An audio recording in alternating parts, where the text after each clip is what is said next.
Buenas tardes.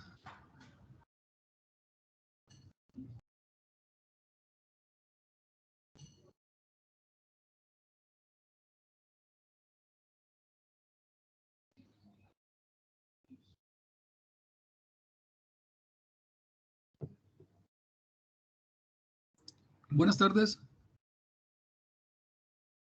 Hola, profe, buenas tardes. Hola, Geraldine. Sí. ¿Qué tal? ¿Cómo estás? Bien, ¿y usted? Bien, gracias. Aquí aguardando a ver. Constanza, ¿cómo estás? Hola, profe, bien. ¿Bien y usted? Bien, gracias. Muy amable. ¿Les parece si damos un tiempito a que se conecten algunas otras personas? Sí, profe, ni un problema. Gracias, Geraldine, muy amable.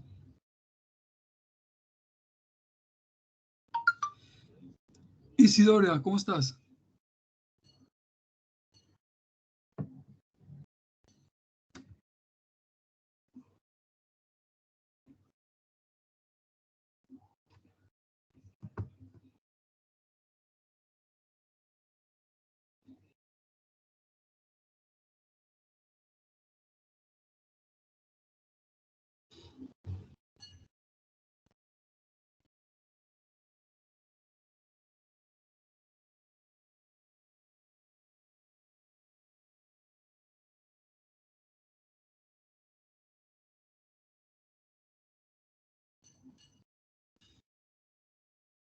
Bueno, démonos un minuto más, ¿les parece? Y damos inicio al conversatorio de hoy.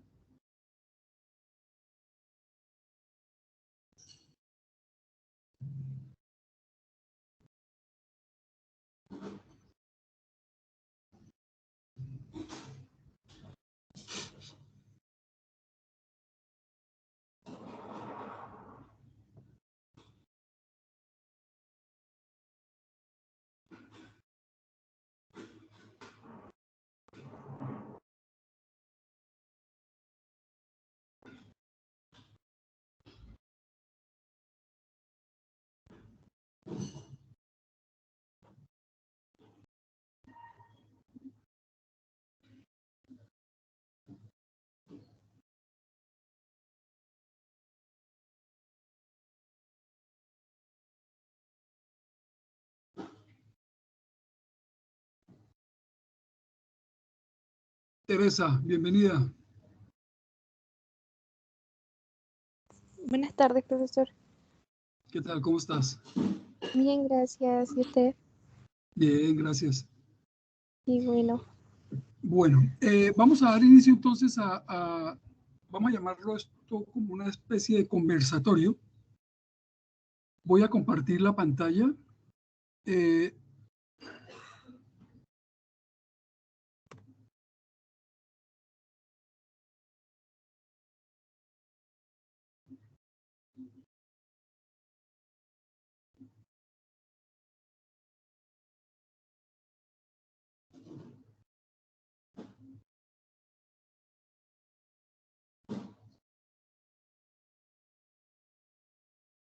bueno, ¿me confirman ustedes si se ve ahí la pantalla?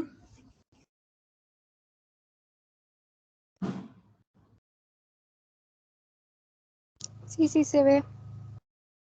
Bueno, si hay algún problema de sonido o de visualización, me avisan, por favor. Bien, la idea es que vamos a hablar un poco, vamos a hablar sobre la prevención y la promoción en salud. La idea es que tratemos de identificar cómo, cuándo y por qué. La idea es que tratemos de responder nuestras preguntas a nosotros mismos, teniendo en cuenta que de alguna manera este tema, esto que tiene que ver con la promoción y la prevención, hace parte de los atributos de la atención primaria, atributos que ya ustedes de alguna manera han estado revisando, han revisado, han trabajado alrededor de la integralidad de la atención, de la continuidad del cuidado y de la centralidad en el usuario. Pienso que hay que tener hay que tener bien claro estos argumentos. Ustedes han optado por por un arte que está centrado fundamentalmente en la atención primaria. Ustedes están estudiando para trabajar en la atención primaria y hay algunos elementos que tienen que tener bien claves de ahora en adelante, porque son los que van a marcar toda su vida profesional, absolutamente toda. Y este tema en especial, lo que es la promoción y la prevención, va a ser un tema que va a estar rondándolos permanentemente, puesto que el trabajo que van a desempeñar va a estar orientado por estos conceptos que de alguna manera con el paso del tiempo se van transformando, se van mejorando, se van criticando, va avanzando poco a poco, ¿no? La idea es que revisemos un poco, hagamos una revisión histórica, algunos elementos que le dan asidero a cómo se da la prevención hoy, algunos ejemplos con respecto a esto de la prevención y los avances que ha habido en la prevención. Se habla mucho de la prevención y bueno, cada día aparecen más cosas con respecto a esto.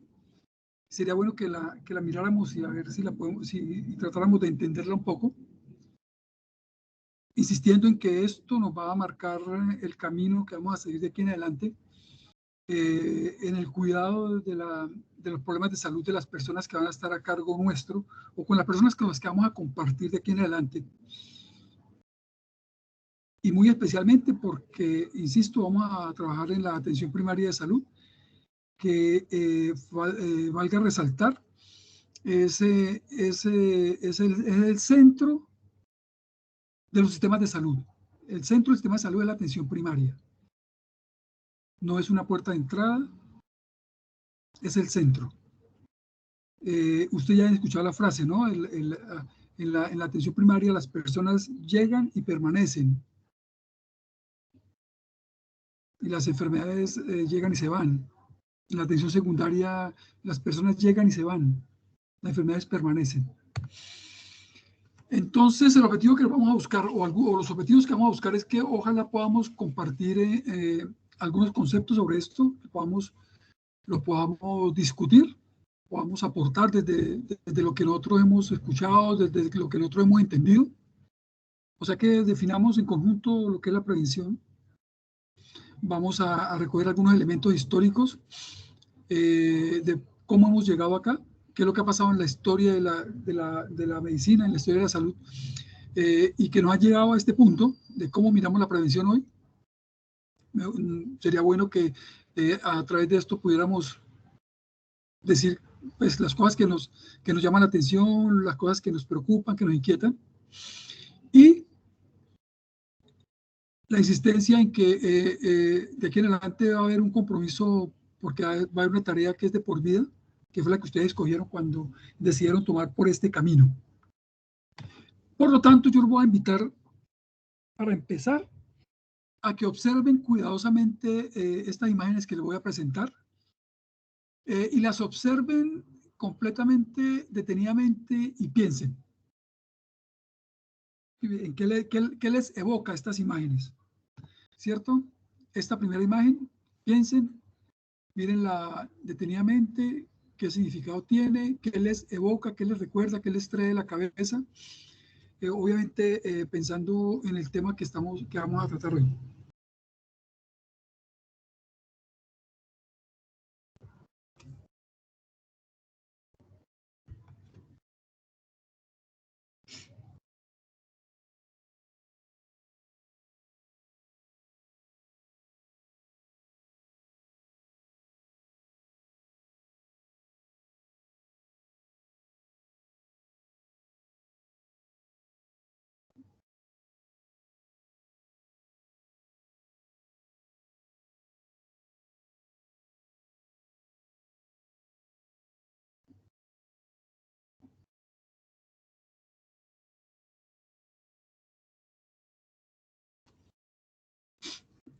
Bien.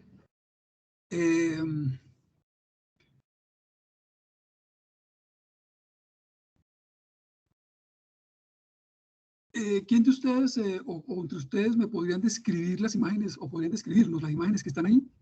Una descripción nomás.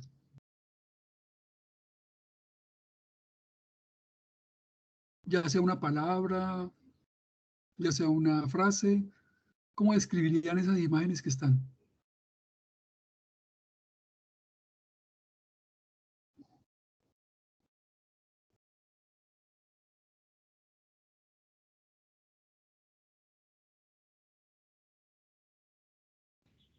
¿Es difícil?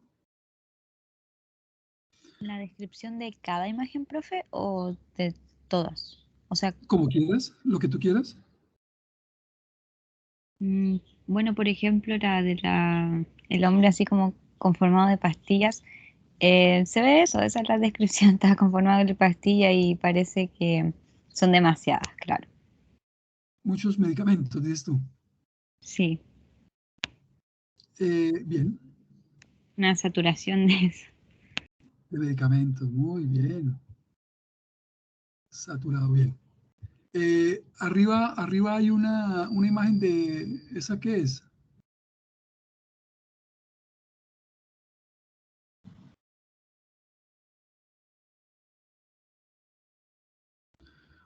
O la imagen central, la primera imagen que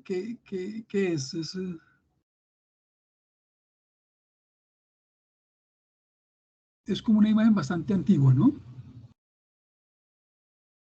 Bueno, ¿qué se les vino a la cabeza cuando vieron estas imágenes? ¿En qué pensaron?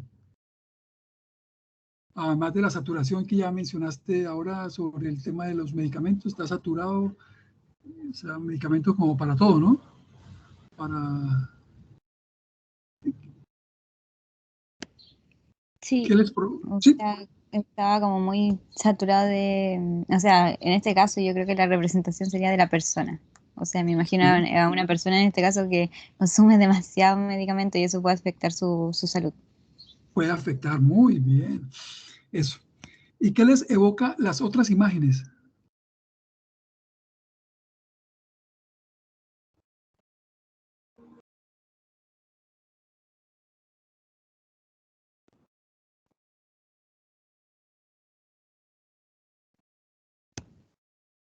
Según yo, como que están en un buen estado físico, no están postrados o con demasiadas dificultades. Están sonrientes, muy bien vestidos, haciendo un espacio bastante como agradable, ¿no?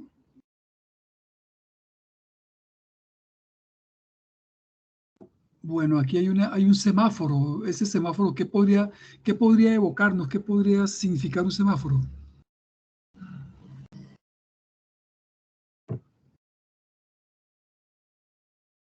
Exacto. Y lo de arriba que es como, son como alimentos, ¿sabes?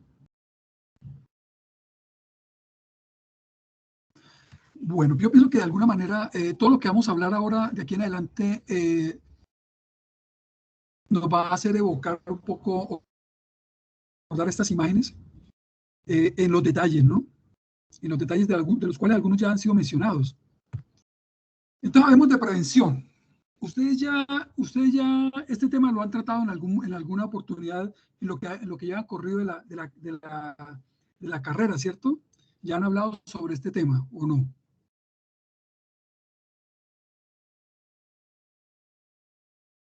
Yo asumo que sí. En ese sentido, ¿cómo se entiende la prevención primaria? ¿Qué sería la prevención primaria? De acuerdo a lo que ustedes recuerdan, lo que ustedes saben, o cómo lo interpretan, ¿qué sería la atención primaria, la prevención primaria?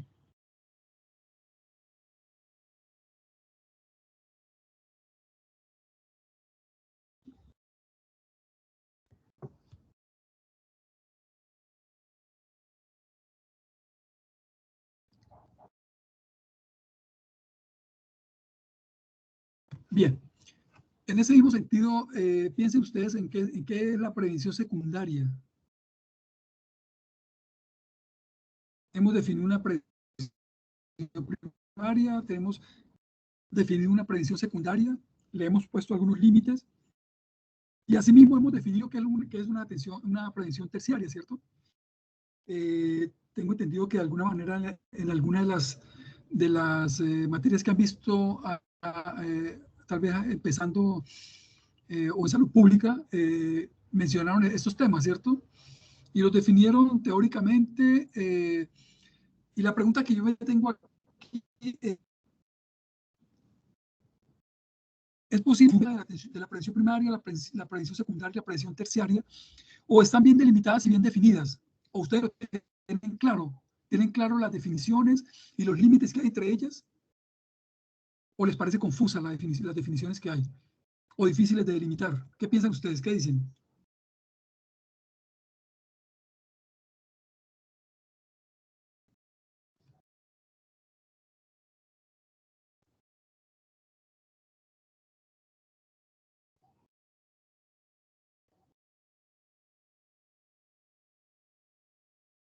Bien. En ese contexto, ¿han ustedes escuchado hablar alguna vez de la prevención cuaternaria? ¿A qué hace referencia la prevención cuaternaria?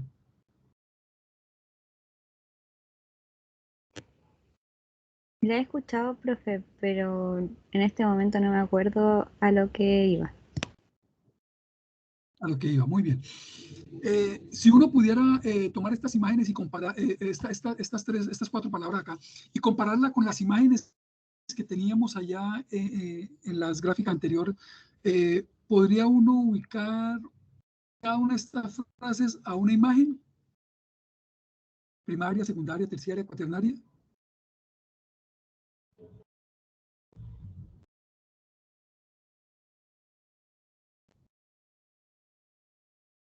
Bien, el tema está en que de alguna manera hemos llegado a este punto. Es más, hay algunos que hablan, yo he escuchado a algunas personas que dicen o hacen planteamientos o hacen propuestas de definición de incluso la atención, bueno, yo no sabría cómo llamarla, quintunaria o quintana, pero hasta de eso se habla, ¿no?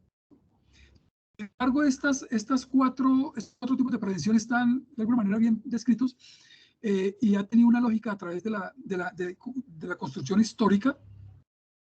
Sin embargo, parece ser que los límites entre ellas no están muy claros. No sé, no tenemos claro qué va primero, qué va después. No podemos decir que va la una primero que la otra, o que la cuaternaria ya es la última prevención que se hace cuando la situación definitivamente está ya muy complicada, como algunos lo plantean. Algunos plantean que la presión cuaternaria podría ser la rehabilitación cuando ya ha habido problemas cardíacos o cardiovasculares muy complicados y que la rehabilitación de eso haría parte de la prevención cuaternaria. Pero vamos a dilucidar eso un poquito más adelante. Lo primero que tenemos que tener en claro es que los médicos establecemos de alguna manera un contrato con las demás personas, con la sociedad en general. Adquirimos una obligación. Nosotros decimos un médico y una vez, las personas entienden que cuando acuden a nosotros, nosotros les vamos a ayudar a resolver algo. Que tenemos algunas herramientas, algunas habilidades y tenemos algunas capacidades para ayudar a dilucidar algunos problemas y de pronto conducir un poco hacia la solución de esos problemas, ¿cierto? Ese compromiso, es implícito, ¿cierto? Se entiende que las personas acuden a nosotros con una demanda, con una pregunta, con una inquietud, que generalmente se manifiesta a través de los síntomas o a través de los signos. Entonces vienen a nosotros porque están, de alguna manera, buscan que nosotros utilicemos nuestras habilidades y nuestros conocimientos para ayudar a resolver sus problemas, que es lo que se llama el contrato curativo.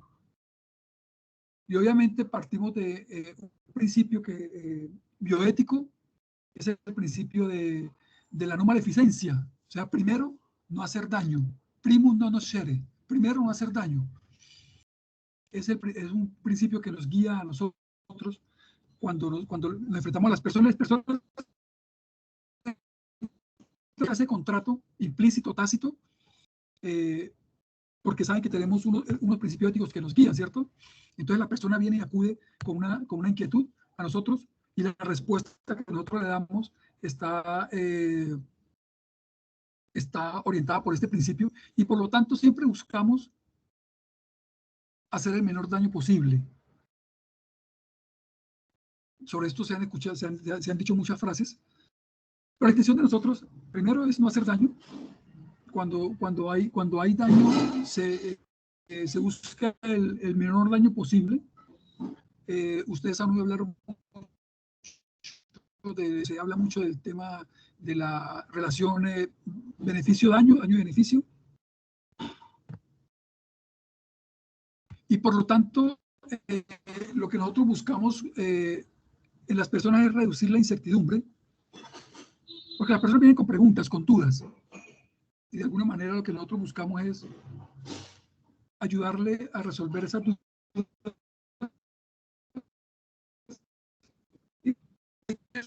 Claro, el tema hay que resaltar, o sea, la incertidumbre desafortunadamente no es. Y nosotros nos vamos a mover durante toda nuestra vida en aguas procelosas de incertidumbre, cargadas de mucha incertidumbre. Las cosas que nosotros hacemos tienen la posibilidad de hacer daño o de hacer beneficio. Por tanto, siempre buscamos hacer el menor daño posible, pero tenemos que tener en la conciencia de que cuando acometemos algún acto, ese acto es posible que produzca también un daño. Por tanto, vamos a permanecer siempre con la incertidumbre de qué va a pasar con nuestros actos,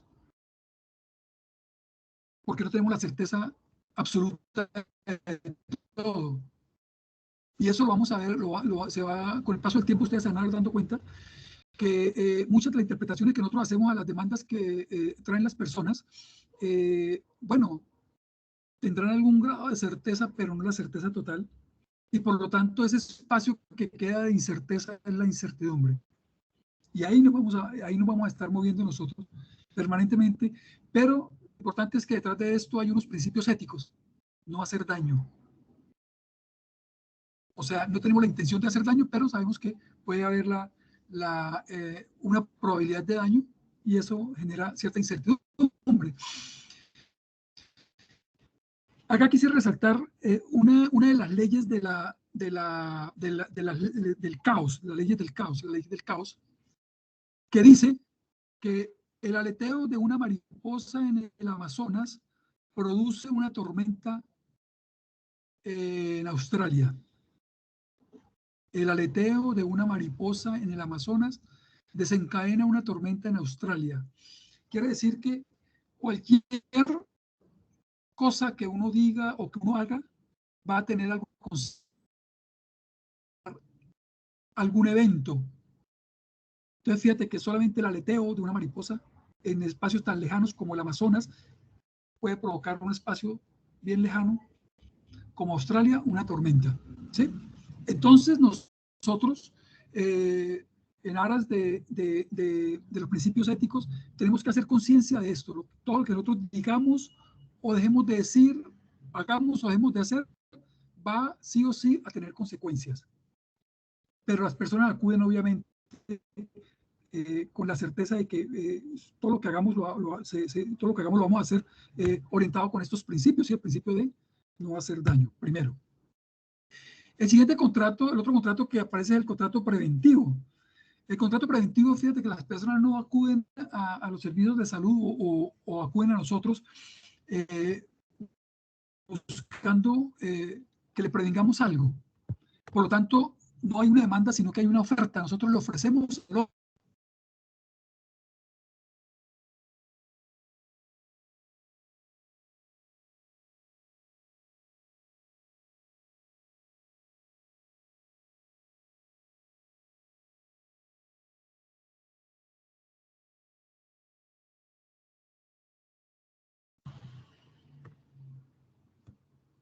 ¿se escucha?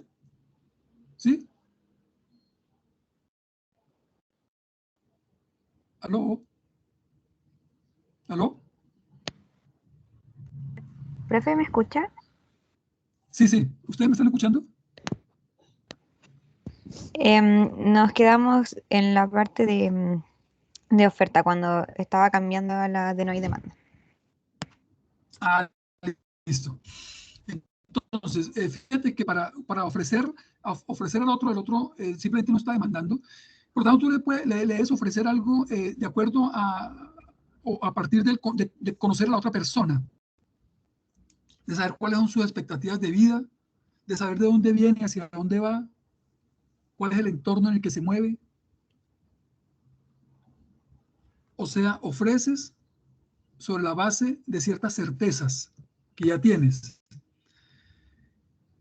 Para esto se tienen que cumplir algunos principios, que son los principios de la bioética, ¿cierto? El primer principio que es el de la autonomía. O sea, fíjate que tú le ofreces al otro, pero fíjate que el otro tiene la autonomía, tiene que tener la libertad para escoger si lo hace o no lo hace, si sigue o no sigue tu recomendación. Bueno, es el último de los principios de la bioética que debemos tener nosotros en cuenta. Y el más antiguo de todos, ya lo hemos mencionado, la no maleficencia, ¿no? Primero no haces algo que obviamente sabes y tienes que tener mucho cuidado en que no le hará daño. Por lo tanto, esto te obliga a tener un pleno conocimiento de qué es lo que vas a ofrecer. Y aquí es donde nosotros nos metemos en aguas un poco difíciles. Obviamente siempre vas a buscar beneficiar al otro, o sea, algo que le haga bien. Siempre lo estás pensando. Insisto, tienes que conocer qué es lo que vas a ofrecer para saber si efectivamente puede hacer bien o no.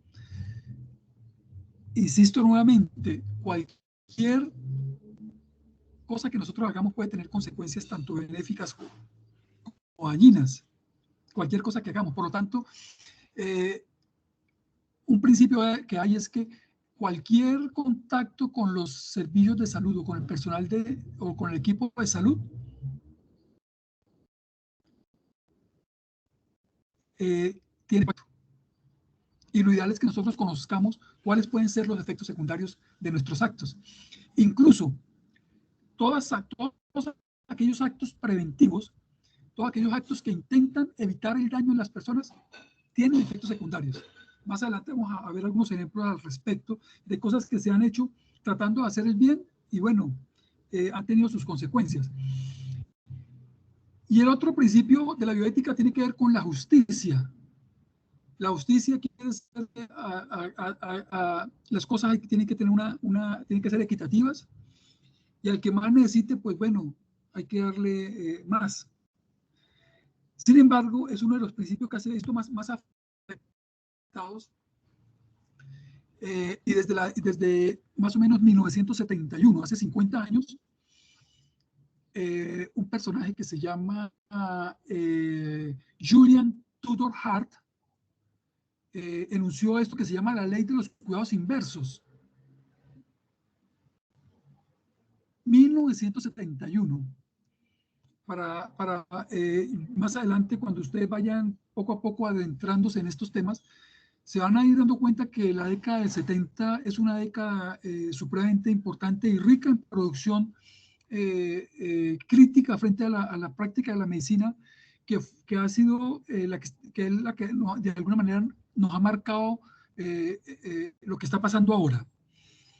Entonces, en el 71 se dio esta situación y fíjate que se dieron otra serie de cosas, como por ejemplo el impulso fuerte que hubo hacia la medicina basada en la evidencia y otras cosas, como por ejemplo el planteamiento del paradigma biopsicosocial, que finalmente fueron los que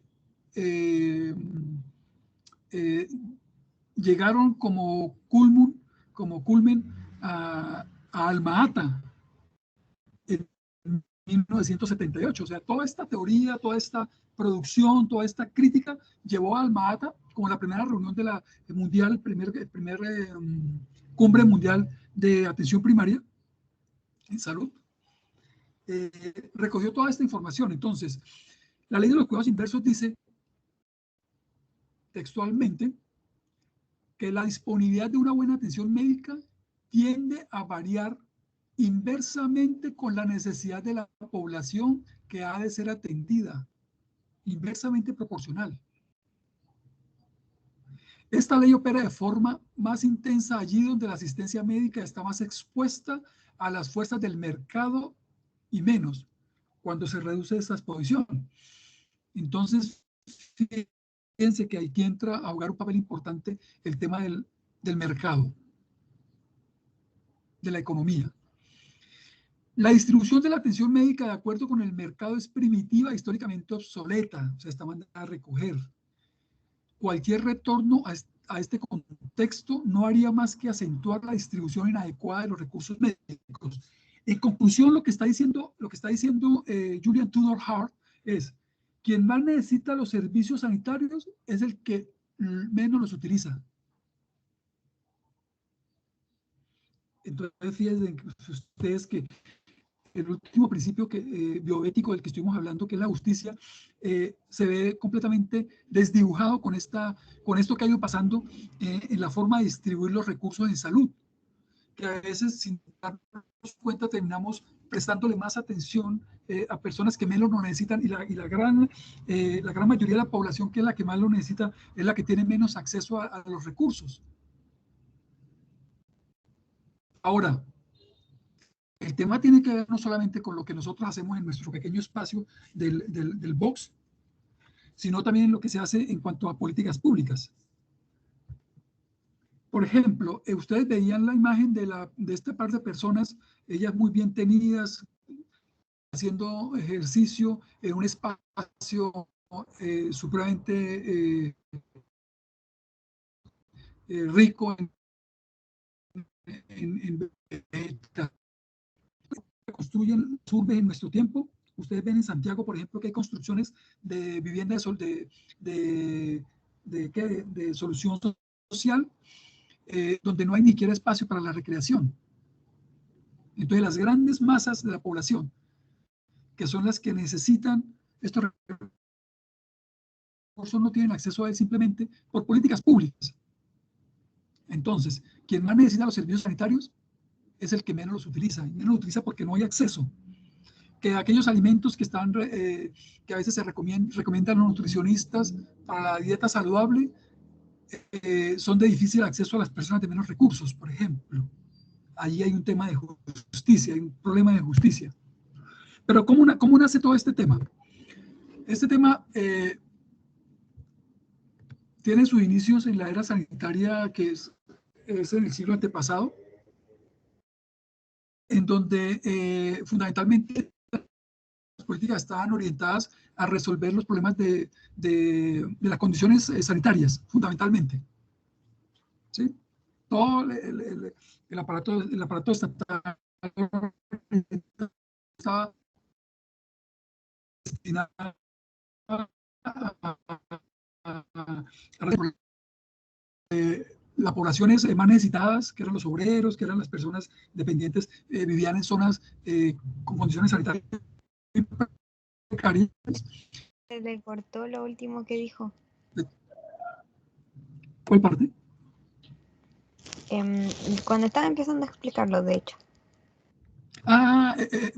Bueno, gracias, Linda, te agradezco bueno, entonces decíamos que la historia de la epidemiología, que es la que de alguna manera nos ha definido cómo hacemos la prevención, la hemos dividido en 3 etapas, 3 eras. La primera era estaba orientada fundamentalmente a los aspectos de las condiciones sanitarias. Entonces todo estaba, bueno, el saneamiento era lo que había que tratar de resolver, o sea, para evitar las enfermedades o para disminuir la mortalidad, bueno, mejorar un poco las condiciones sanitarias de la población, ¿cierto? Luego viene una era que es la era de las enfermedades infecciosas, que llega más o menos hasta la mitad del siglo pasado, y que bueno, aquí el problema era resolver los problemas de las infecciones y de las epidemias.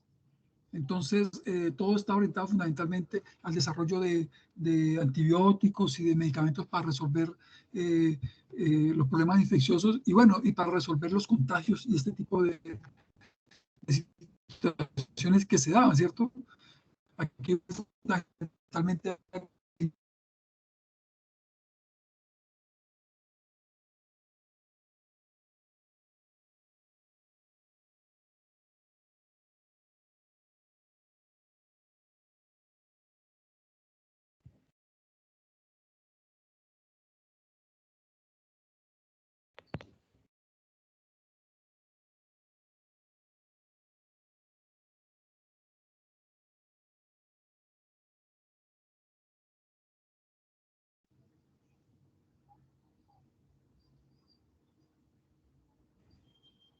¿Profe?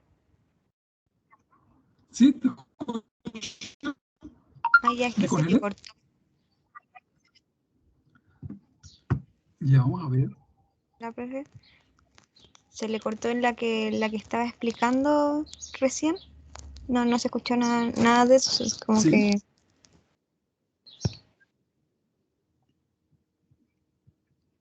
bien, en la de los factores de riesgo, ¿verdad? sí.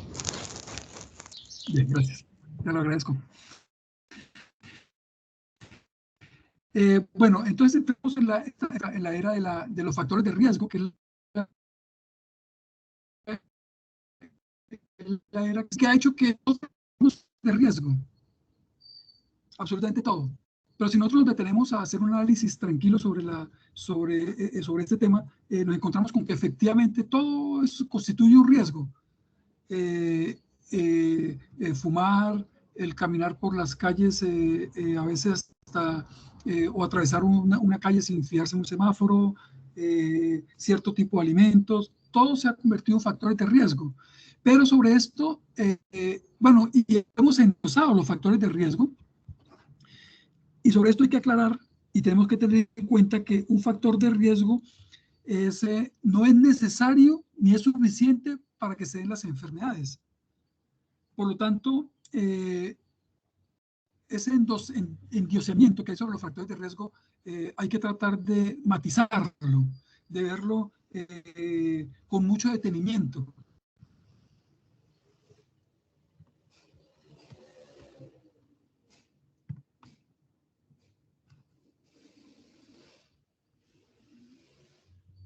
Entonces, estos factores de riesgo nos ha impulsado a que estemos ofreciendo a las personas propuestas sobre lo que tienen que ser los estilos de vida, cómo se debe comportar, qué es lo que uno debe comer o no debe comer. Pero el tema es que a veces hacemos este tipo de situaciones casi que presionando a las personas y respetando un poco la autonomía, ¿sí? De tal manera que esto se ha atravesado a veces por que cuando le ofrecemos a las personas cierta, no tenemos en cuenta o no se ha tenido en cuenta que para que las personas ejerzan esa autonomía tienen que tener un mínimo conocimiento de, de cuáles son las opciones reales que se tienen, ¿cierto?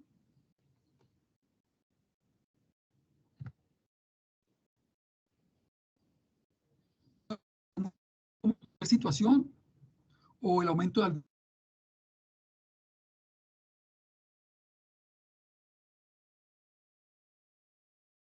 Creo que se fue de nuevo.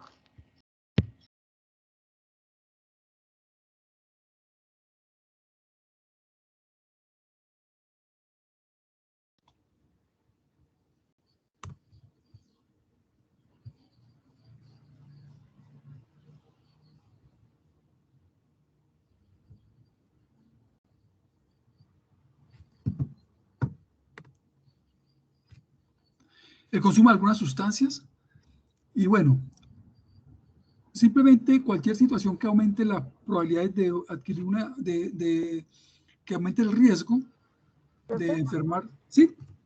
Es que se le cortó, entonces tampoco escuchamos cuando inició. Ah, bien. Entonces decía que los factores de riesgo están definidos por la Organización Mundial de la Salud como aquellas, como aquellas situaciones, características que pueden aumentar la probabilidad de que aparezca o no una enfermedad o una lesión. Y quiero resaltar nuevamente que un factor de riesgo no es una condición necesaria ni suficiente para que se dé una lesión o una enfermedad. En otras palabras, no es suficiente que yo fume para que me dé cáncer de pulmón. O mejor, no es necesario que yo fume para que me dé cáncer de pulmón.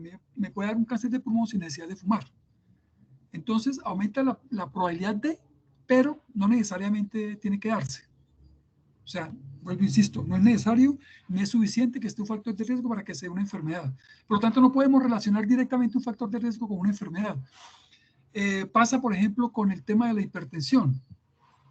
La hipertensión es un factor de riesgo para la enfermedad cardiovascular, pero no por el hecho de que uno tenga unos niveles de presión elevados significa que va a terminar con una enfermedad cardiovascular. ¿Estamos? O uno puede tener una enfermedad cardiovascular y no necesariamente haber mantenido cifras tensionales elevadas o hipertensión. No olvidemos esto, ¿no? La hipertensión es un factor de riesgo para enfermedades cardiovasculares. La pregunta que surge entonces acá es, ¿en qué época nos estamos moviendo ahora, teniendo en cuenta que ya hemos pasado por 3 eras diferentes y ahora nos hemos adentrado a la era de la genómica, del estudio más a profundidad de lo que pasa a nivel genético y que puede finalmente llevar a que se desarrollen cierto tipo de enfermedades? Profe, ¿Sí? disculpe que lo interrumpa, es que tengo una pregunta, una duda en realidad ¿será que puede retroceder unas cuantas diapositivas, por favor? ¿Me dice en dónde? Ya. Ahí. La era de la enfermedad infecciosa. Es que creo que esa parte se le cortó entre que pasaba esa y los factores de riesgo. Entonces, no sé si podrá explicarla de nuevo, por favor. Claro, entonces, claro, gracias, Linda. Y gracias por la recomendación. Entonces decíamos que la segunda era que se dio después de la era del saneamiento tiene que ver con las enfermedades infecciosas. O sea, nos orientamos a resolver los problemas que se dan con las epidemias y con las infecciones en general, ¿no? A crear mecanismos para evitar este tipo de situaciones, ya que el tema de las infecciones se consideraba que eran como los únicos causantes de las enfermedades más graves, y por lo tanto viene el nacimiento de los antibióticos y el crecimiento de laboratorios buscando identificar gérmenes y este tipo de cosas, ¿no? Y posteriormente a eso entonces aparece en la teoría todo el tema de los factores de riesgo que ya mencionamos, ¿cierto? Definidos por la Organización Mundial de la Salud como aquellas situaciones que aumentan la probabilidad o el riesgo de que aparezca una lesión o una enfermedad, teniendo en cuenta que no son ni suficientes ni necesarios para que se dé la enfermedad. Hablamos de la hipertensión y hablamos del consumo del tabaco. Muchas gracias, profe. No, gracias a ti. Gracias a ti por...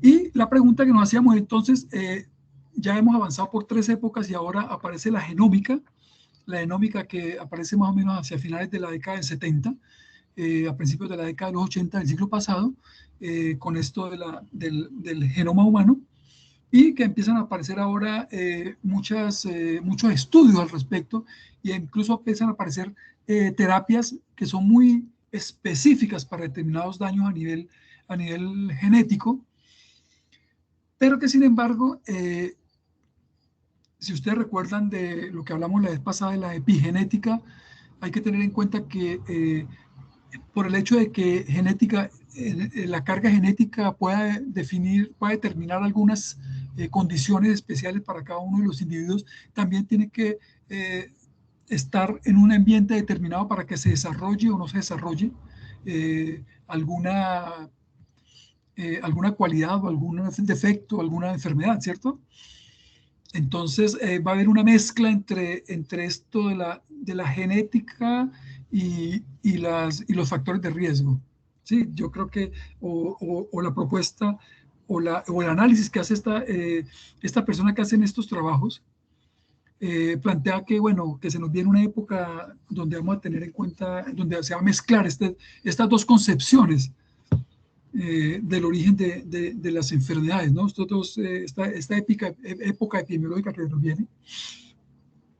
Y por lo tanto, ahí nosotros como médicos de la atención primaria tenemos que desarrollar un papel importante y tener en cuenta que, si bien es cierto, algunas cosas están en manos de nosotros en la medida en que estamos en contacto con una población que está a cargo de nosotros, hay situaciones que salen de las manos porque hacen parte de la política general. O sea, si una política general no define buenos espacios para la recreación, bueno, las personas con mayores necesidades, que son las poblaciones de más escasos recursos, bueno, no van a poder hacer o seguir la recomendación de actividad física, porque no tienen espacios saludables. Van a estar más expuestos, como siempre lo han estado, al estrés.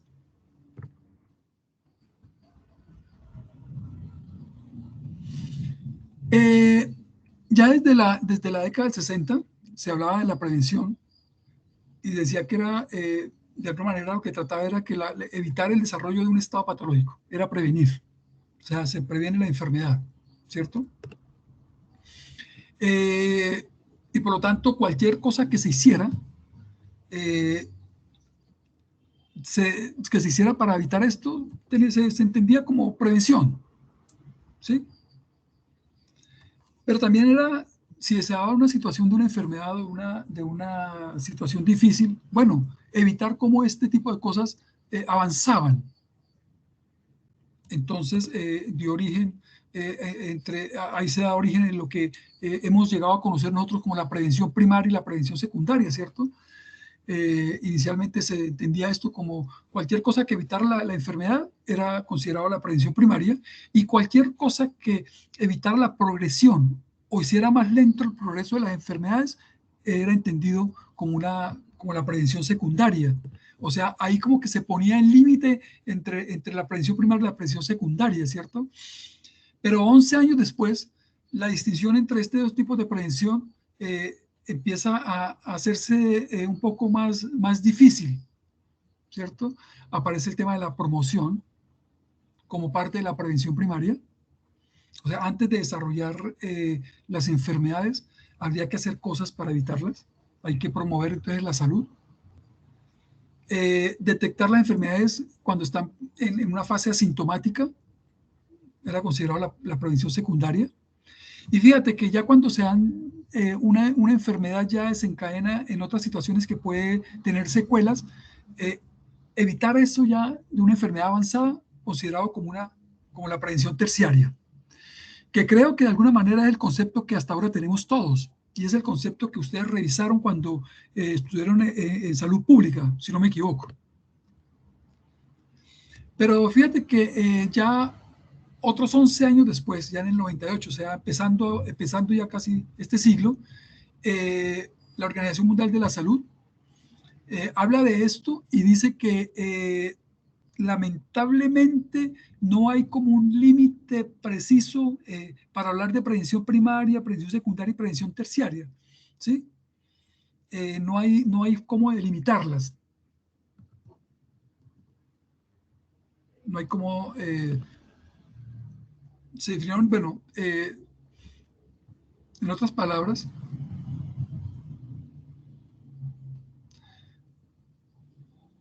lo que se busca finalmente con la prevención es, desde el inicio, evitar que aparezcan las enfermedades, evitar que avancen, evitar que produzcan secuelas y estas secuelas produzcan finalmente la muerte, ¿cierto?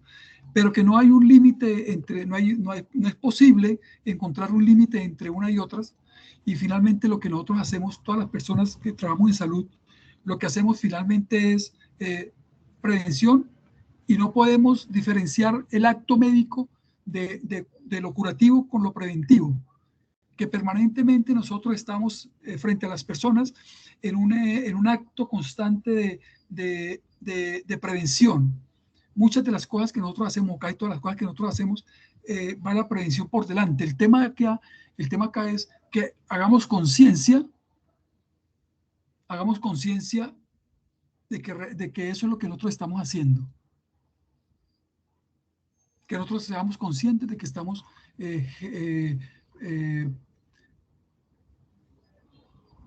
actuando permanentemente, prevenir situaciones que con el paso del tiempo sean más difíciles o más complicadas, ¿cierto?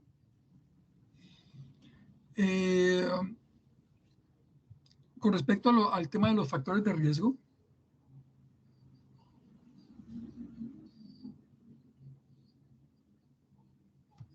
lamentablemente con el paso del tiempo, muchos de estos factores de riesgo lo hemos ido poco a poco convirtiendo en enfermedades y por lo tanto lo hemos ido empezando a medicar, a utilizar medicamentos. Por eso ustedes vieron esta imagen de una persona que está completamente llena de medicamentos.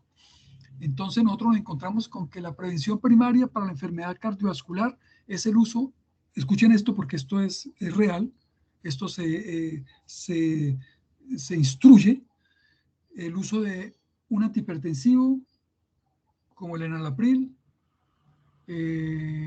un antiagregante como la aspirina, como prevención primaria de enfermedad cardiovascular en personas que no tienen absolutamente ninguna enfermedad.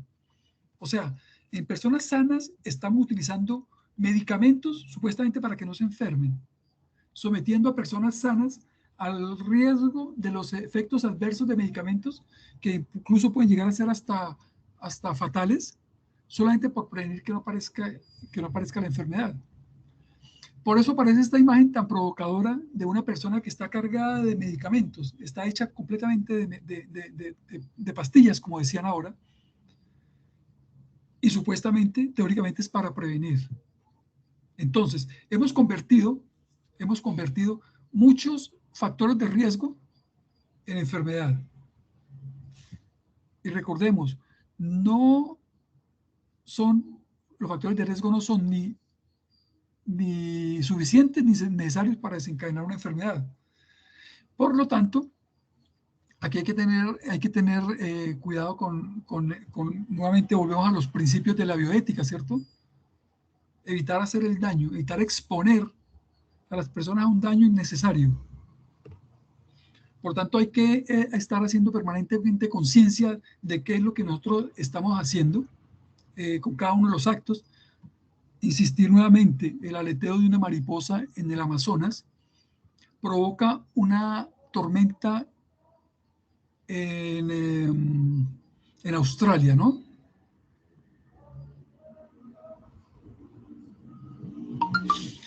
Entonces, todos los actos que nosotros tenemos, lo que nosotros acometemos, ya sea en la consulta o ya sea en las capacitaciones con la comunidad, en la interacción con la comunidad, todos los actos que nosotros adelantamos tienen elementos preventivos. Por lo tanto, insisto, es importante conocer cuáles son los alcances reales de estas acciones que nosotros adelantamos, ¿cierto? ¿Qué valor real tiene el uso de algún medicamento, como por ejemplo la aspirina para hacer prevención primaria en salud cardiovascular, cuando finalmente ya está demostrado que puede hacer más daño que bien, que pueden provocar hemorragia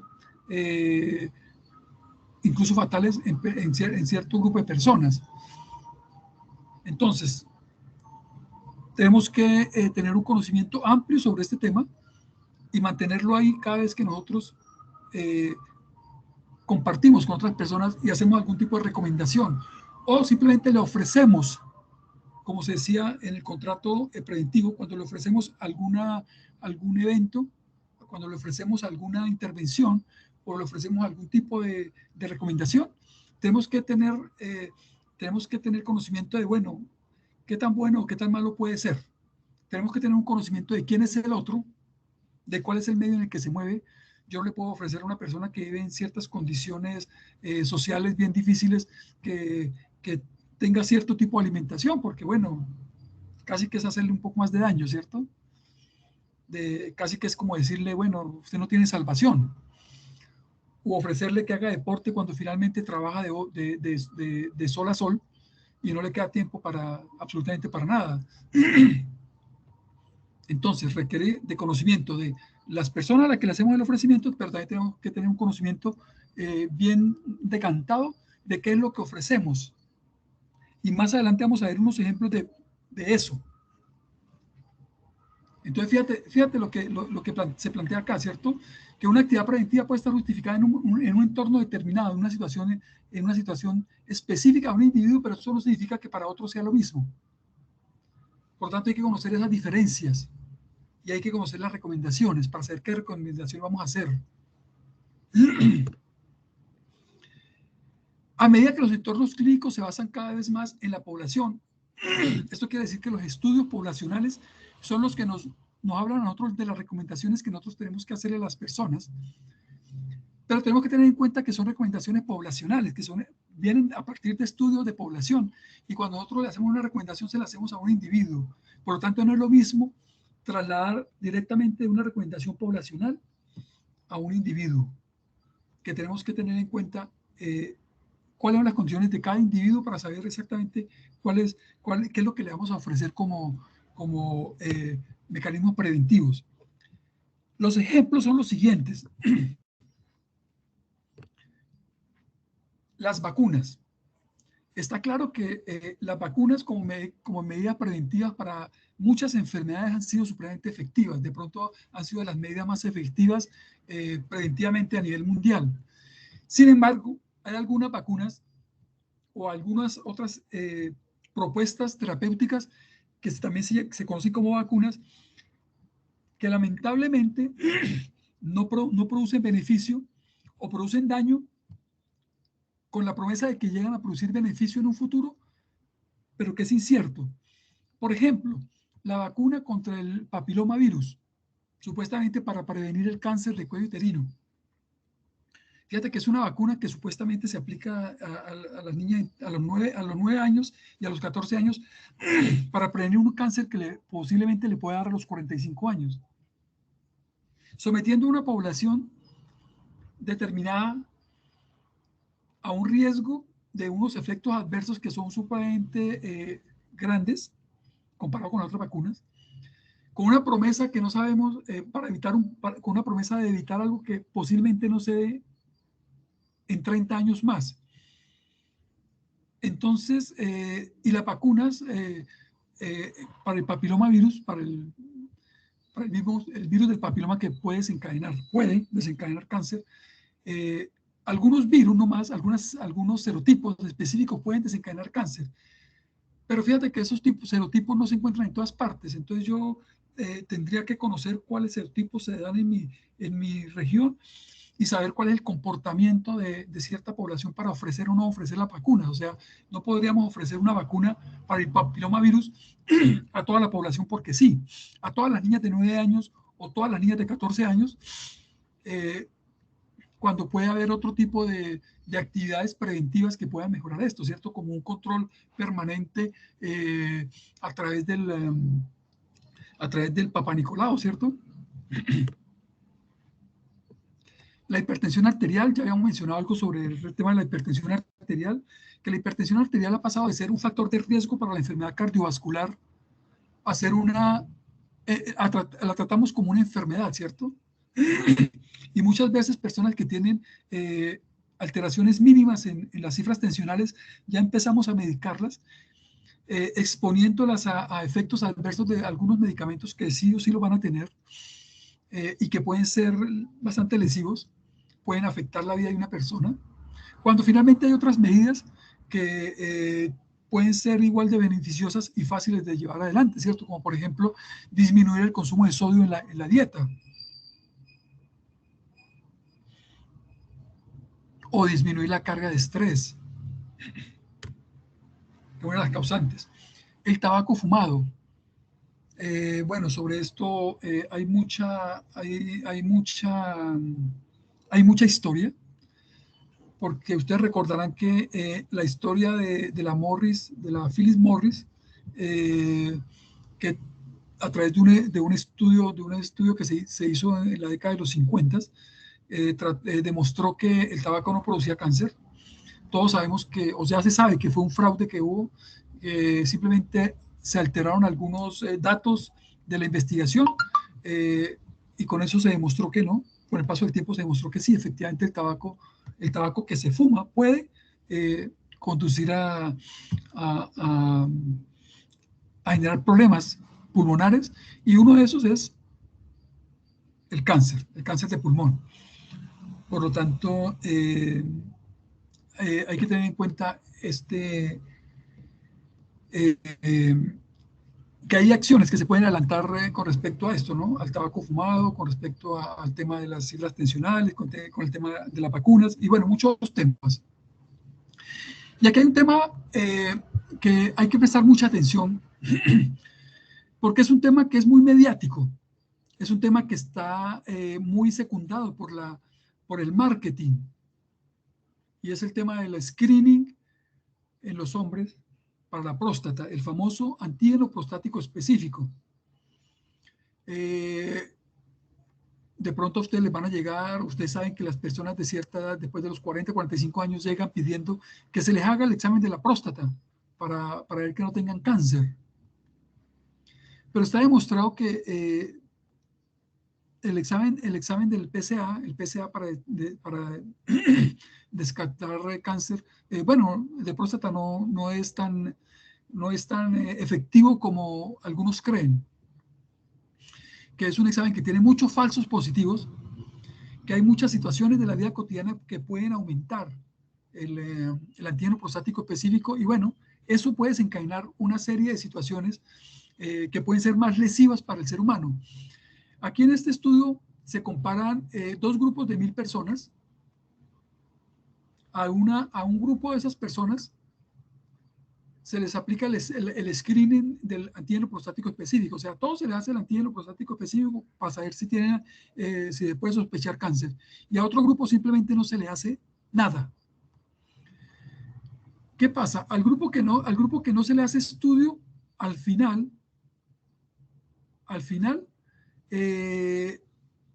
van a aparecer más o menos, aquí serían 10, 20, 30, 40, 50, 68 personas que van a tener cáncer. De esas 68 personas, van a fallecer al cabo de unos 10 años, 7 personas por cáncer de próstata. Las otras 61 personas, bueno, no van a morir de cáncer. Ya está demostrado que el cáncer de próstata es de los cánceres que difícilmente matan a un ser humano. Sin embargo, cuando sometemos a ese grupo de 1000 personas a un screening, o sea, le hacemos el PSA, el antígeno prostático específico, de esas 81 personas van a ser tratadas, o sea, se va a encontrar que efectivamente el antígeno prostático está alterado, y se le va a someter a una serie de situaciones, ¿cierto? De otros exámenes, de biopsias, de prostatectomías, y al final, bueno, estas personas van a ser sometidas, aquí dice que más o menos de esas 81, 21 personas van a ser sometidas a otro tipo de diagnósticos,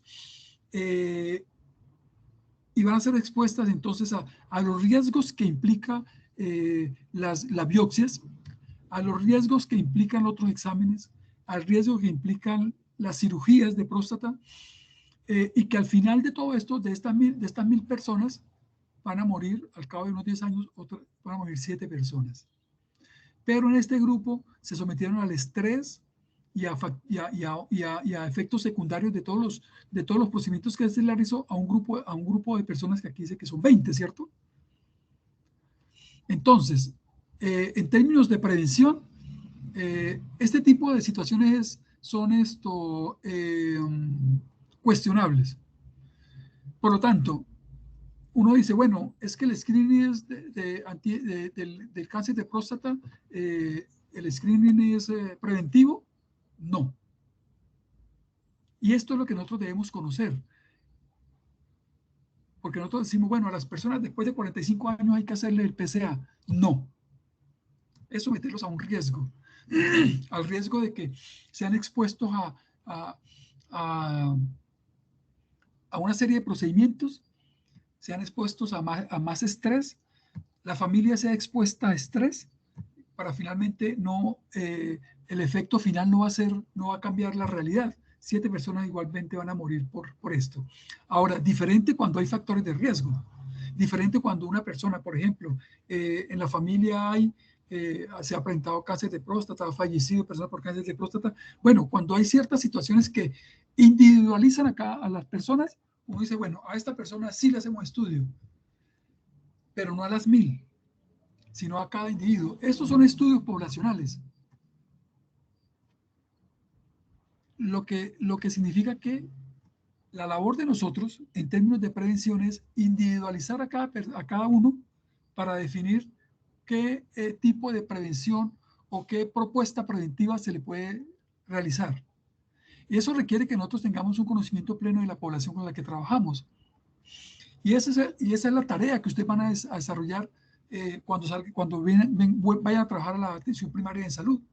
Y es conocer su población, conocer cuáles son los riesgos a los que están expuestas, conocer cada familia, cada individuo, y conocerlos con el paso del tiempo, o sea, en la longitudinalidad.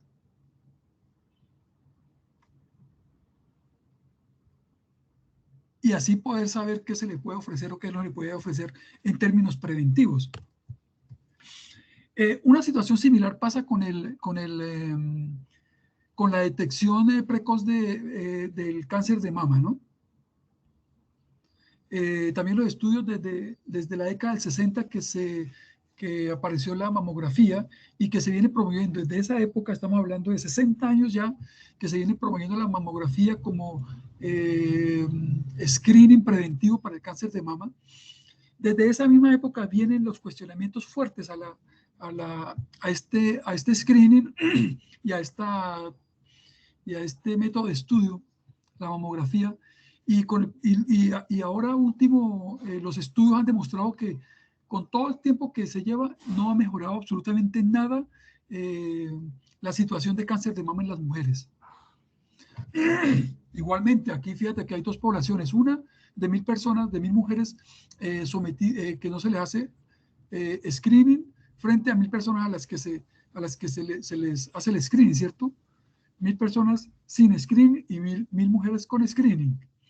De estas 1000 mujeres con screening, finalmente terminan con cáncer de mama, según muestra acá, bueno, un grupo de personas, de las cuales van a fallecer 4 al cabo de 10 años. Y en el otro lado van a fallecer 5 al cabo de 10 años. Y nunca se le hizo screening. Pero en las que se le ha hecho screening, hay un grupo de personas que van a aparecer con un falso positivo, o sea, van a aparecer con cáncer o incluso pueda que tengan cáncer, pero son cánceres que no le van a producir la muerte. O sea, hay algunos cánceres de mama que de un crecimiento lento y que no son tan agresivos y no van a matar a nadie. Y va a haber mujeres que van a ser expuestas a terapia química o terapia radiológica, o van a ser expuestas a resección mamaria parciales o totales, cuando finalmente nunca iban a desarrollar un cáncer fatal, o incluso a las secuelas. Sobre esto hay muchos ejemplos de personas que han sido sometidas a este tipo de terapias y han terminado con secuelas, y que eran cánceres que o no tenían cáncer o eran cánceres de crecimiento tan lento que nunca le iban a producir la muerte, ¿cierto? Entonces, pero sí se exponen como al riesgo de estos efectos adversos, de estos efectos secundarios, y se exponen a mayor estrés. Se exponen a mayor estrés estas personas, a mayor estrés su familia, puesto que desde el momento en que se habla de cáncer ya está pensando uno en la muerte, ¿cierto? O sea, cáncer casi que está relacionado conscientemente al fallecimiento. Por lo tanto, hay que conocer este tipo de estudios, este tipo de situaciones para saber qué se les puede ofrecer. Si hay una mujer, y hay muchas escalas para tratar de definir cuál es el riesgo de una mujer de desarrollar cáncer de mama, bueno, eso le facilita, eso nos facilita a nosotros definir a quién sí, a quién no realizarle estudios. Sin embargo, los sistemas de salud a nivel general dicen que a todas las mujeres a partir de tantos años hay que sí o sí hacerle un screening, que son políticas que están mandadas a recoger, pero se siguen haciendo, se siguen practicando. Y bueno, cada vez aparecen equipos más modernos y más desarrollados para hacer este tipo de screening, que obviamente uno entiende que detrás de todo esto hay un negocio grande, y por más de que, como les digo, hay muchos estudios que han demostrado que hasta ahora la situación del cáncer de mama, a pesar de llevar 60 años, en esta persecución de buscar cáncer de mama, no se ha logrado mejorar la situación. Entonces llegamos a un punto en que la prevención como tal, si bien es cierto, hay elementos muy importantes que nos dicen que prevención, cómo, cuándo y a quién, que eso nos obliga a nosotros a conocer qué es lo que pasa efectivamente con las ofertas que estamos haciendo, tenemos que conocerlas plenamente. Yo no puedo hacer una charla completa a una persona, a un adulto mayor que nunca ha fumado, hacer una charla sobre el tabaco para que no fume. No tiene sentido, ¿cierto? Él no fuma, nunca ha fumado, entonces no tiene sentido. Si bien es cierto, bueno, tenemos que conocer esta oferta que nosotros hacemos, tenemos que conocer a la población a la que le hacemos la oferta, al individuo, a la persona, a la familia que hacemos nosotros las ofertas. Y creo que es lo más importante de esta charla, y creo que es lo que hemos estado, es la invitación que nosotros hemos estado haciendo con esta área de salud familiar. Hay algunas críticas. Lo primero es que se considera que la prevención como tal es agresivamente asertiva, o sea, se piensa que es que el solo hecho de prevenir ya está bien hecho. A lo que hay que decir que incluso hasta la prevención tiene sus efectos secundarios. O sea, también puede hacer daño prevenir.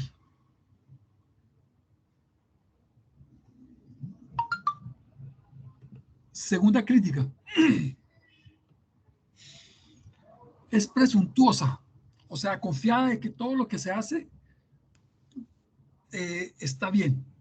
Y no es cierto, hay situaciones, como ya acabamos de ver, que no necesariamente por el hecho de ser preventivas van a terminar haciendo bien. Entonces, presumir de que el solo hecho de que tenga el título de prevención, por el solo hecho de ser prevención, está bien hecho. No. Tenemos que conocer los efectos adversos también de aquellas recomendaciones preventivas. Y por último, la tercera crítica que le parece a esto es que se considera que se le dice que es muy arrogante, ¿no? O sea, a todo aquel que entra a cuestionar o a poner, a matizar un poco la supuesta beneficencia de todas las medidas preventivas, se le critica, se le descalifica, se le desconoce.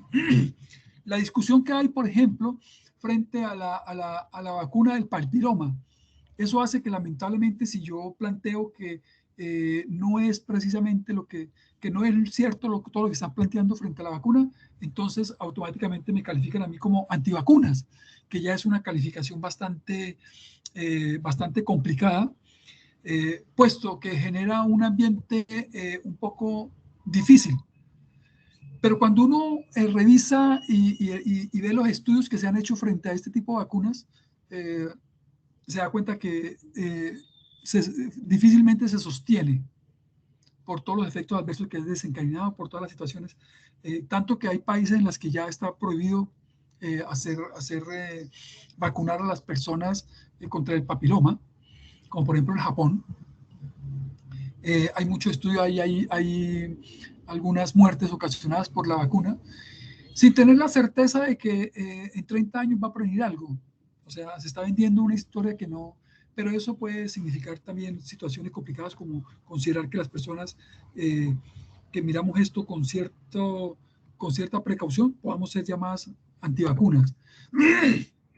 Y por último llegamos a lo que se llama la P4, la prevención cuaternaria o PQ, prevención cuaternaria. Entonces, se le conoce la prevención cuaternaria y esto ya está reconocido a nivel internacional. Esta prevención cuaternaria viene siendo trabajado curiosamente también desde la década de los 70 y solamente hasta ahora último es que se ha reconocido finalmente como todas aquellas actividades que tratan de evitar el daño que se hace del sistema sanitario, se hace desde el sector salud. Por lo que les venía diciendo, cualquier contacto con el sistema de salud tiene sus factores, tiene su riesgo, tiene sus efectos secundarios, o puede tener sus efectos indeseables, o sus efectos dañinos. Por lo tanto, lo que estimula la prevención cuaternaria es tratar de evitar al máximo hacer ese daño. O sea, la prevención cuaternaria se fundamenta en el principio del primum non nocere, que hace parte de la más antigua, de lo más antiguos, de lo más antiguo de la bioética, ¿cierto? Del principio más antiguo de la bioética es primero no hacer daño, ¿cierto? O sea, la no maleficencia. Entonces, cualquier acto, vuelvo y digo, mira, primero no hacer daño. Para lograr la intervención médica, que la intervención médica no empeore a las personas que la utilizan, ¿cierto? Tratar de evitar desde luego las actividades que no tienen ninguna utilidad. Ya les mencionaba yo los ejemplos. También adecuar las actividades al individuo y a las situaciones específicas, o sea, no generalizar porque un estudio poblacional dice tal cosa, entonces hay que hacerlo a todo el mundo, no. A los individuos, porque nosotros trabajamos con individuos, con personas específicas. Y limitar los daños solamente a los justificados, o sea, el riesgo-beneficio. Tasar el riesgo-beneficio. Para tasar el riesgo-beneficio tenemos que conocer cuáles son los riesgos y tenemos que conocer a la población a la cual le estamos recomendando algo para saber cuáles son los beneficios que pueden alcanzar. Si es mayor el riesgo, bueno, es mejor evitarlo, y si es mayor el beneficio, hay que exponerse al riesgo y por lo tanto exponerse a la incertidumbre de la que hablábamos al principio.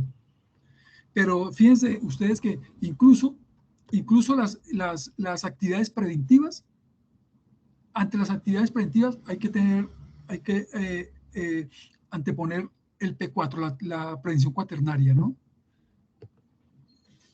Entonces, a modo de conclusión, dice que la única manera de prevenir es mediante política, o sea, el Estado tiene que estar aquí permanentemente detrás de políticas que permitan adelantar la prevención. O sea, esto es política, ¿no? Las actividades propuestas de prevención deben prioritariamente atender a su capacidad para hacer daño, o sea, tenemos que conocer qué tanto daño puede tener una actividad preventiva y bueno, si hay daños, entonces hay que evitarla, ¿no? Eso es prevención cuaternaria. La evidencia científica debe ser relevante, o sea, aplicable a la práctica clínica de los pacientes individuales, o sea, tenemos que conocer a cada individuo para saber qué le vamos a ofrecer. Por lo tanto, nos tenemos que basar en la medicina basada en la evidencia, o sea, ¿qué evidencia hay de que esto hace o no hace daño? No simplemente porque tenga el título de prevención va a ser bueno. De lo contrario, no hay que aplicarla. O sea, si no conocemos eso, hay que tener mucho cuidado. La prevención en salud es social, o sea, abarca todas las disciplinas. Debe basarse en los determinantes de salud primarios y secundarios con base en estrategias multisectoriales. O sea, lo que se ha venido recalcando a través de todo el curso, y es que aquí la salud no es solamente un tema del sector salud, ni un tema de los médicos, ni de los consultorios, es un tema que trasciende al sector educativo, al sector comunicaciones, al sector de desarrollo, O sea, nos abarca todo. La prevención está desde todos lados. Los que trabajamos en salud debemos velar por la prevención cuaternaria, o sea que siempre tenemos que estar cuidando de que las intervenciones que nosotros o las recomendaciones que nosotros hacemos hagan el menos daño posible, o sea, la maleficencia, ¿no? Y aquí aparece lo que aparece en la gráfica de la persona que está llena de medicamentos, ¿cierto?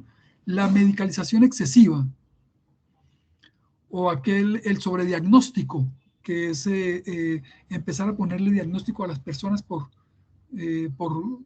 situaciones fáciles, ¿cierto?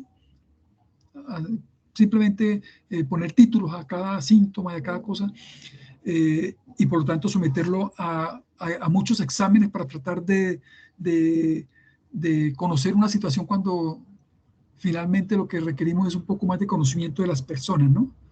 De qué le pasa a cada individuo. O sea, no generalizar.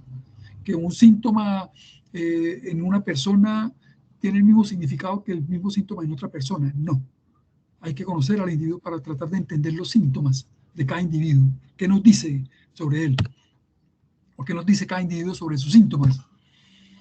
Entonces, aquí lo que hablamos sobre el tema de que las personas tienen que conocer cuáles son sus opciones para poder ejercer la autonomía, ¿cierto? Entonces, hay que, de alguna manera, compartir cierto conocimiento con las personas para que tengan la posibilidad de tomar decisiones, tanto en lo preventivo como en lo curativo, ¿cierto? Y bueno, también el personal de salud, que es la invitación. Y por último, preguntas, dudas o inquietudes o recomendaciones. Si se escuchó hasta acá. Los escucho. ¿Me escucha? ¿Perdón? ¿Me escucha? ¿Sí te escucho? Ah, ya. Lo que pasa es que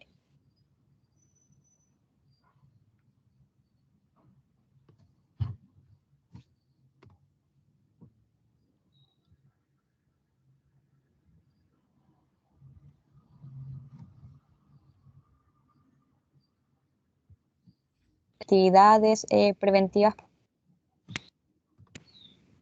¿Profe? Sí te escuché, pero se fue la onda.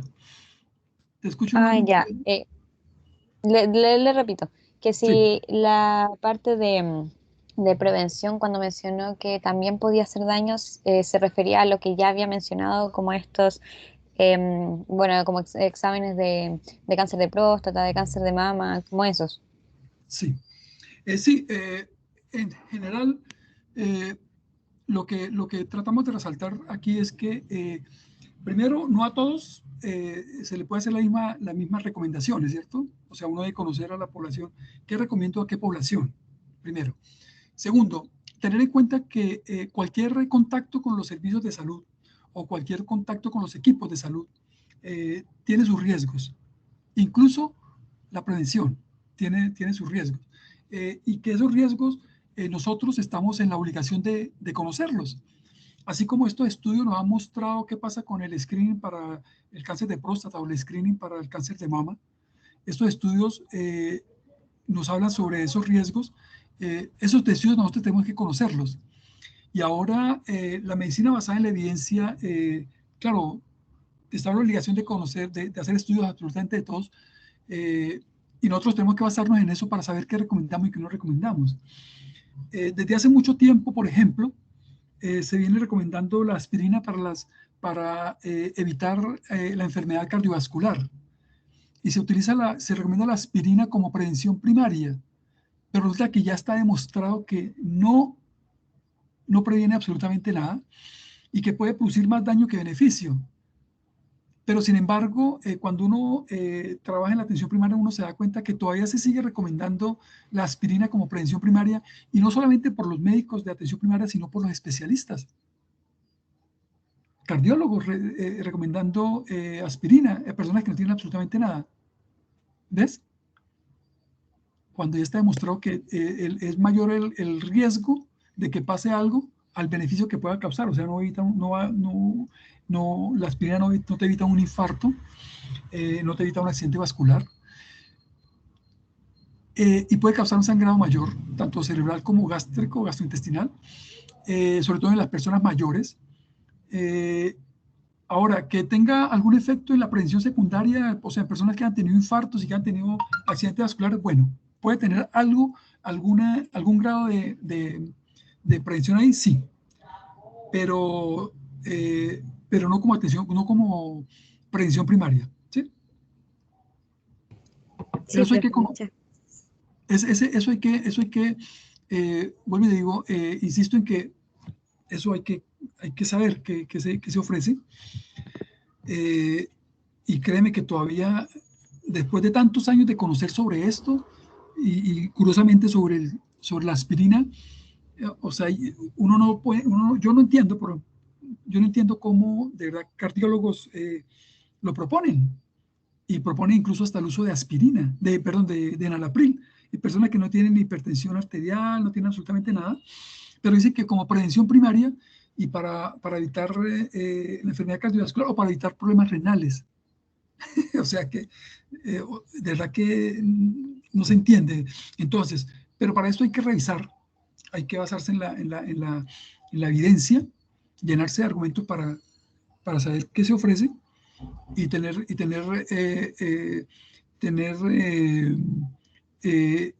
en mente el riesgo-beneficio y los principios de la bioética, ¿cierto? De la normal eficiencia, primero no hacer daño, la autonomía, la justicia, la beneficencia. Entonces, como ejemplos como estos, hay muchos. O sea, yo expuse algunos ejemplos, pero hay muchos. Y a medida que ustedes vayan avanzando en el aprendizaje del arte, de la técnica médica, van a ir conociendo. Y bueno, y en la medida en que vayan entrándose en el estudio de la evidencia o en la búsqueda de la evidencia, se van a ir encontrando con los argumentos suficientes para hacer o no hacer, para evitar o no. Y sobre todo, fundamentalmente la prevención cuaternaria, ¿no? Que es la que queremos rescatar en esta charla, ¿no? Cómo evitar que hacemos daño con nuestras intervenciones. ¿Sí, Geraldine? Sí, profe, muchas gracias. No, gracias a vos por la pregunta. ¿Hay alguien que tenga alguna otra inquietud, alguna otra pregunta al respecto?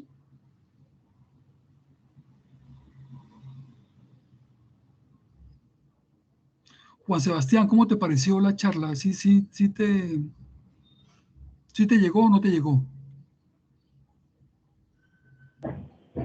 Hola, profesor, ¿se escucha? Sí, te escucho. Ah, ya.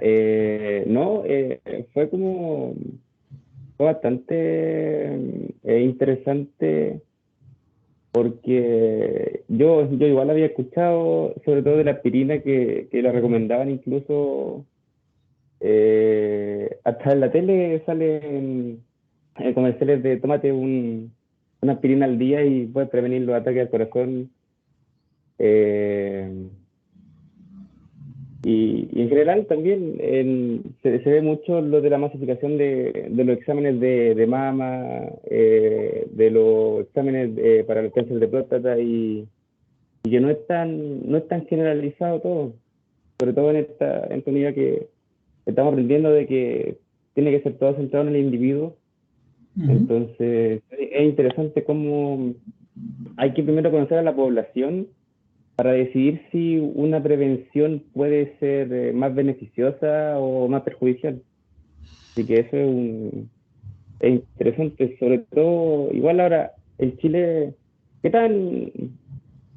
tan internalizado tiene este concepto de prevenciones que sea no tan generalizado? ¿Se ve mucho eso en la salud pública? De que intentan recomendar alguna prevención o no, dependiendo del sector, o en general en todos los spam, siempre como la misma meta de prevención generalizada. Sí, lamentablemente sí tenemos muchas actividades y hay muchas recomendaciones sobre temas de acciones de prevención. Sin embargo, si te fijaste en alguna de la parte de la charla, se hablaba que era muy difícil deslindar el acto de todo el personal que tiene que ver con el tema de la salud, deslindar los actos curativos de los actos preventivos o de cualquier otro acto, ¿sí? Sin embargo, vienen algunos, por ejemplo, el screening de cáncer de mama, nosotros lo seguimos utilizando. Hay un screening que viene bien particular, que es el screening de luxación de cadera en los niños recién nacidos. A los 3 meses se les toma una radiografía para descartar alguna luxación, sí, luxación congénita de cadera. Sin embargo, es un examen que no sirve para nada. La radiografía a los 3 meses no sirve absolutamente para nada. Pero se expone a los niños a una radiación que puede ser dañina. Cuando finalmente se sabe, ya en varios países se ha suprimido este tipo de actividades porque se ha demostrado que no resuelve nada. Y a los niños, cuando se les detecta alguna situación, alguna cosa que pudiera facilitar el diagnóstico o que pudiera conducir a la sospecha de un diagnóstico de una luxación congénita de cadera, el examen antes de los 6 meses es una ecografía. Entonces, fíjate que sí, efectivamente en APS todavía tenemos muchas cosas, hacemos muchas cosas que no están demostradas y que pueden hacer daño, pero que no son cosas fáciles de tumbar, ¿cierto? Estamos en una lucha muy dura y ustedes se van a enfrentar a esto y muy seguramente ustedes van a dar un paso grande, paso que nosotros pues no lo vamos a ver seguramente, porque este paso por la atención primaria de salud o este tránsito de la atención primaria de salud hacia desde el paradigma biomédico al paradigma biopsicosocial tarda. Y estas actividades preventivas hacen parte, lamentablemente, de esa mirada biomédica todavía sobre las personas, ¿sí? Entonces, toca llenarse de muchos argumentos, toca llenarse de mucha información y de buena información, de buena evidencia para sustentar hacer o no hacer. De hecho, hay muchos grupos a nivel mundial que trabajan en propuestas de qué cosas hacer y qué cosas no hacer. Hay listados impresionantes de cosas que no tienen sentido, pero que se siguen haciendo. Hay grupos a nivel internacional que trabajan en eso. Hay un grupo que es Choosing Wesley del Canadá. Hay algunos grupos en España que trabajan en qué cosas no hacer. Hay algunos grupos, y son cosas bien interesantes. Hay algunos grupos en Inglaterra, en Australia, en Francia, que trabajan todo ese tema, ¿no? O sea, qué cosas hacer y qué cosas no hacer, y tienen toda la argumentación evidencial para apoyar hacer o no hacer. O sea, está basado en la evidencia, ¿no? Sin embargo, muchas de las cosas las hacemos. ¿Esos datos están disponibles como para de libre acceso? Como para que usted pudiera tal vez compartirlo en el grupo del curso. Sí, claro. Un enlace a eso, por favor. Claro. Me sería muy interesante que compartiera, por favor. Bien, claro, por supuesto, y gracias por el aporte, porque de verdad que hay mucha literatura al respecto y grupos que trabajan el tema de esto de la evidencia, de la evidencia y de la buena evidencia, porque lamentablemente en Internet uno encuentra evidencia absolutamente para todo, pero la habilidad para uno poder decantar qué está bien y qué está mal no es fácil, se aprende con el paso de los años. Y bueno, pero sí, vamos a compartir algunos enlaces sobre estas cosas, sobre estas recomendaciones de qué hacer y qué no hacer, para que vayan. Ahora, con el paso del tiempo, las cosas van cambiando, ¿no? Sobre eso de la aspirina, hay también un grupo de trabajo que se llama número necesario a tratar, que es sacado de la estadística pues, sobre los trabajos de investigación, donde uno compara cuántas personas a cuántas personas hay que hacerle una intervención para finalmente evitar el daño en una sola persona. Y en la aspirina, por ejemplo, para evitar que una sola persona tenga un infarto, hay que tratar durante 10 años con aspirina, si mal no recuerdo, a 133 personas. O sea, exponer a 133 personas durante 10 años a que le pase cualquier cosa, un riesgo de cualquier cosa, para evitar finalmente un infarto. O sea, no... Mientras que el número necesario para dañar, o sea, cuántas personas se exponen durante 10 años y que tengan un daño como un sangrado mayor, es más bajo el número que el número necesario a tratar. O sea, es mayor el riesgo que le pase algo a que se evite un evento cardiovascular. Ese también y es fácil de buscar porque tú simplemente en el buscador colocas NNT, número necesario a tratar, y pronto, ahí te sale la página, NNT, ahí está. El otro es Choosing a Wisely, es elegir sabiamente en inglés. Esa es la otra página que trabaja también estos temas muy interesantes. El francés hay una que se llama Prescriber, sí, trabaja sobre todo sobre el tema de medicamentos. Es un grupo francés. Nos habla mucho de los medicamentos y medicamentos que ellos han retirado porque finalmente los estudios no muestran nada y son medicamentos que nosotros aquí utilizamos mucho, ¿no? Por ejemplo, los antidepresivos, muchos antidepresivos. Y bueno, hay una serie de medicamentos allí que el tiempo que llevan trabajado los tienen ya proscritos, ¿no? ¿Qué otros grupos hay ahí? Hay unos de Australian Prescriber, y en España hay otros grupos también interesantes. El grupo Catalá ellos trabajan también esto de los medicamentos. Bueno, así hay grupos en varias partes del mundo haciendo trabajos bien interesantes y que están apoyados por la evidencia. O sea, no es que a alguien se le ocurra decirlo, sino que estudia la evidencia y dice, mire, de acuerdo a esta evidencia, ¿es recomendable esto? ¿No es recomendable? Los riesgos son estos, son aquellos. Eso. Bien. Geraldine. ¿Tienes Diga, alguna? profe. Dime. ¿No que me decía, profe? Si tienes alguna inquietud, alguna pregunta, o cómo te pareció la información. Bueno, se me acabaron las preguntas, la verdad. Esa era mi intuición. Pero no, igual me pareció interesante otras cosas. Por ejemplo, eso de las pastillas yo tampoco lo sabía. Entonces fue bueno aprenderlo.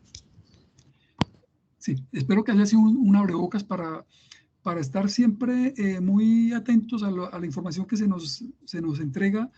Ojalá que sea apoyada en evidencia y bueno, siempre tener una mirada como cuestionadora frente a todo lo que decimos, ¿no?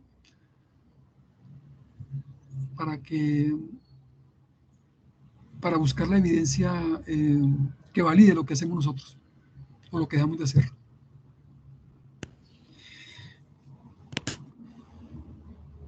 Bien.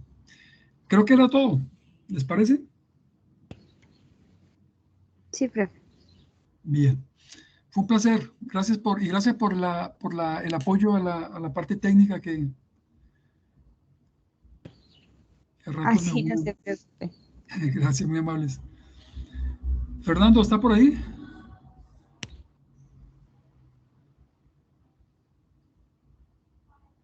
Bueno, entonces, hasta luego. Fue un placer. Cuídense, Nos vemos. gracias por la compañía. Nos vemos, profe, a las 6:30, ¿verdad? A ¿O a las las 6. A las 6. Ok, profe. Sí. Que esté bien. Bueno, cuídate, que esté bien. Chao. Nos vemos.